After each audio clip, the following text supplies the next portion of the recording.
নমস্কার বন্ধুরা, আবারও চলে এসেছি একটি নতুন ভিডিও নিয়ে। আমি টুসি কিচেনে তোমাদের সবাইকে স্বাগত। আর এর সাথে আমার সকল বন্ধুদেরকে মকর সংক্রান্তির অনেক অনেক শুভেচ্ছা।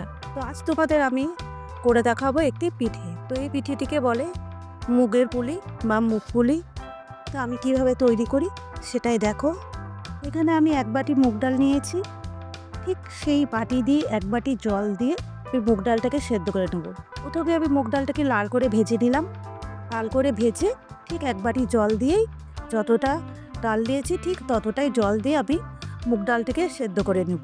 তো আমি ডালটাকে সেদ্ধ হতে বসিয়ে দিলাম।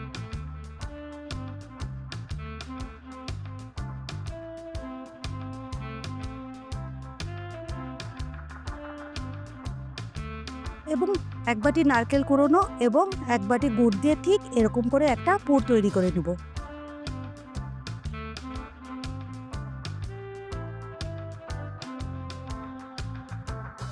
পুর তৈরি করতে আমরা সবাই পারি। পুরটা যখন আমার হয়ে আসবে, 2-3 চামচের মতন চিনেবাদাম ভাজা গুঁড়ো করে দিয়ে নামিয়ে নেব।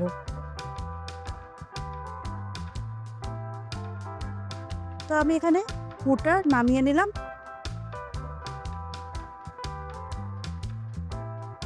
আর ঠিক ডালটা আমার এরকম হয়ে গেছে। ডালটা যখন আমি সেদ্ধ করে নিয়েছি তখন কিন্তু গ্যাসের ফ্লেমটা একদম কমিয়ে লবণ দিয়ে সেদ্ধ করে নিয়েছি। এই যে ডালটা আমার সেদ্ধও হয়ে গেছে, জলও শুকিয়ে গেছে। এই যে আমি নামিয়ে নিচ্ছি। ডালটা কিন্তু একদম আমার গলে যায়নি, ডালটার মধ্যে কিন্তু দানা দানা ভাব আছে। তো আমি ডালটা নামিয়ে নিলাম।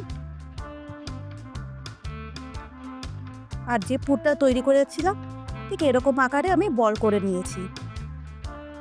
এবার আমি এই যে ডালটাকে মাখবো, সেই ডালটা মাখার জন্য আমার চালের গুঁড়ো লাগবে, আর লাগবে আটা কিংবা ময়দা।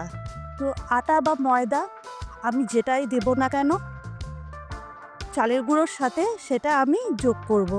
তো চালের গুঁড়োর সাথে আমি যদি চালের গুঁড়ো 2 চামচ দিই, আটা বা ময়দা ঠিক 2 চামচই দেব।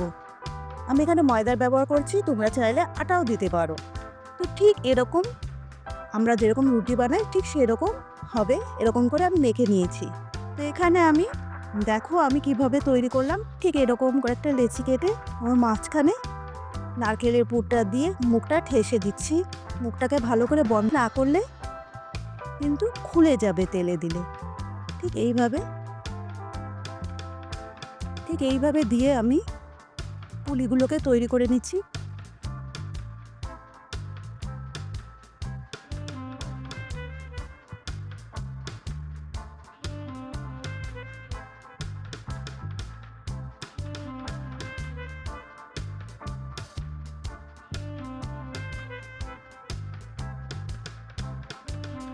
এই দেখো আমি সবগুলো পুলি তৈরি করে দিয়েছি। এবারে পুলিগুলো রসে চোবানোর জন্য আমি এখানে 1.5 বাটির মতন জল নিয়েছি, আর দিয়ে দিলাম 2টো এলাচ থেতো করে, আর দিচ্ছি এখানে ঠিক 1/2 বাটির মতন গুড়। তো ওখানে আমার শিরাটা তৈরি হয়ে গেছে, আমি নামিয়ে নিয়েছি। এবার পুলিগুলো ভাজার জন্য রিফাইন তেল দিয়েছি।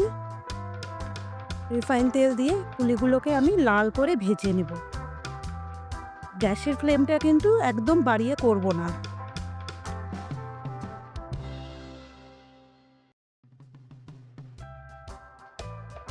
ঠিক লাল লাল করে এইভাবে ভেজে তুলছি আমি। দেখো একটা পুলিও কিন্তু আমার ভেঙেও যায়নি, ফেটেও যায়নি, ঠিক এরকম হয়েছে। দেখো কি সুন্দর হয়েছে। এই অবস্থাতেও কিন্তু পুলিগুলোকে আমরা খেতেই পারি, ভালোই লাগে।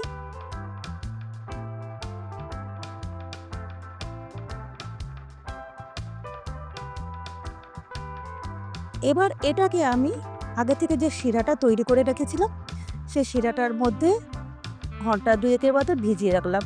তো বন্ধুরা ঠিক দেখো একদম নরম হয়ে গেছে রসে চুবে। আমার পুলিটা তৈরি করাও হয়ে গেছে। তো কীরকম হলো বন্ধুরা কমেন্টে জানিও। ভালো লাগলে চ্যানেলটিকে সাবস্ক্রাইব করে নিও, একটি লাইক করে দিও। পাশে থাকার জন্য এবং পুরো ভিডিওটি দেখার জন্য অনেক অনেক ধন্যবাদ।